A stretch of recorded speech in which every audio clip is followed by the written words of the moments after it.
High, আজকে আমরা কথা বলবো এনসিপির পদযাত্রা নিয়ে। জুলাইয়ের উত্তাল দিনগুলো আমাদের চোখে যে নতুন বাংলাদেশের স্বপ্ন দেখিয়েছিল, সেই স্বপ্নের কি প্রথম বাস্তব প্রতিফলন আমরা দেখলাম? জাতীয় নাগরিক পার্টি বা এনসিপির জুলাই পদযাত্রা নিয়ে কথা বলছি। হাজারো তরুণের ঢল, কণ্ঠে রাষ্ট্র সংস্কারের স্লোগান, চোখে নতুন দিনের আশা। এই পদযাত্রা দেখে অনেকেই বলছেন বাংলাদেশের রাজনীতিতে অবশেষে নতুন এক অধ্যায়ের সূচনা হলো। আজকের ভিডিওতে আমি কোনো উপসংহারে পৌঁছাবো না, বরং একজন সাধারণ নাগরিক হিসেবে এই পদযাত্রা নিয়ে আমি যা দেখছি, যা শুনছি, যা বোঝার চেষ্টা করছি, সেই বিশ্লেষণ আপনাদের সামনে তুলে ধরবো। সেই বিষয়গুলো নিয়ে কথা বলি যে আমরা সরাসরি দেখতে পাচ্ছি। নাম্বার 1, তরুণদের স্বতঃস্ফূর্ত অংশগ্রহণ। এই পদযাত্রার সবচেয়ে শক্তিশালী দিক ছিল তরুণদের উপস্থিতি। স্কুল, কলেজ, বিশ্ববিদ্যালয়ের শিক্ষার্থীরা যারা জুলাই আন্দোলনের সামনে থেকে নেতৃত্ব দিয়েছিল, তারাই ছিল এই পদযাত্রার প্রাণ। তাদের মুখে কোনো রাজনৈতিক দলের কর্মীর মতো পেশাদারিত্ব ছিল না, ছিল রাজস্বের প্রতি এক আবেগ। নাম্বার 2, সুশৃঙ্খল আয়োজন। অন্য রাজনৈতিক দলগুলোর কর্মসূচির মতো এখানে কোনো মারামারি, ধাক্কাধাক্কি বা তেমন বিশৃঙ্খলা দেখা যায়নি।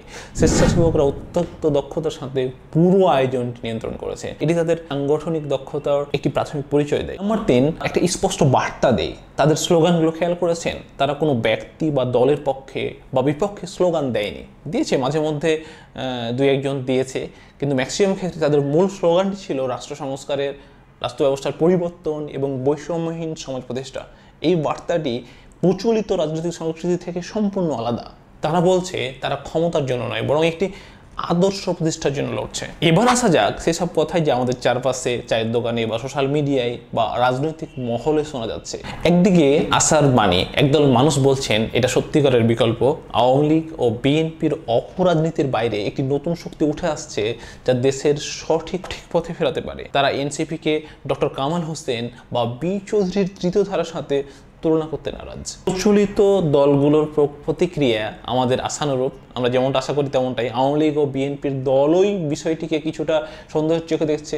তারা একে অপরিপক্ক বা ষড়যন্ত্রের অংশ হিসেবে ব্যাখ্যা দেওয়ার চেষ্টা করছে, কারণ এনসিপি বা এই আদর্শ রাজনীতি যদি সফল হয়, তবে এই দুই দলের ভোট ব্যাংকে সবচেয়ে বড় আঘাত আসবে। এখন চলুন দেখা যাক শোনার বাইরে গিয়ে কিছু বিষয় বোঝার চেষ্টা করি।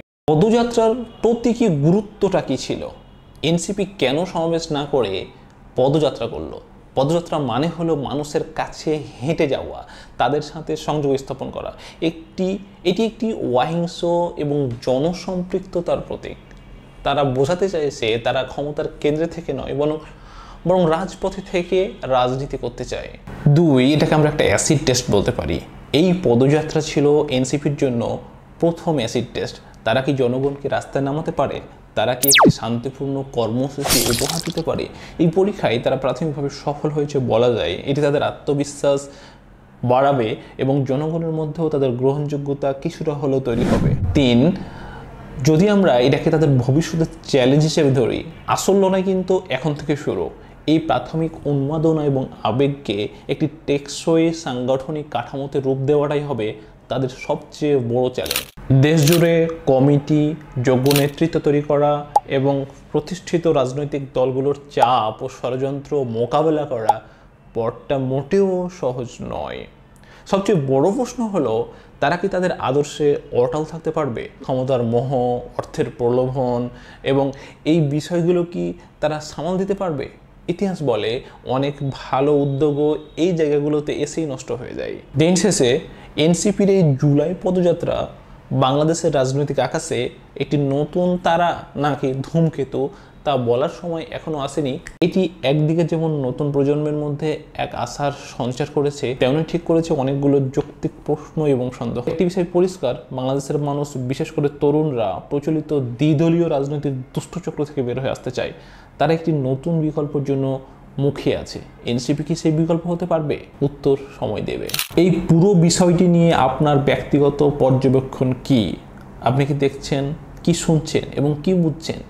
এই পদযাত্রায় কি আপনার মনেও কোনো আশা জাগিয়েছে নাকি সন্দেহ? আপনার মূল্যবান মতামত নিচের কমেন্ট বক্সে আমাদের সাথে শেয়ার করুন। আপনার তাকিয়ে থাকবো ভবিষ্যতের দিকে। ধন্যবাদ।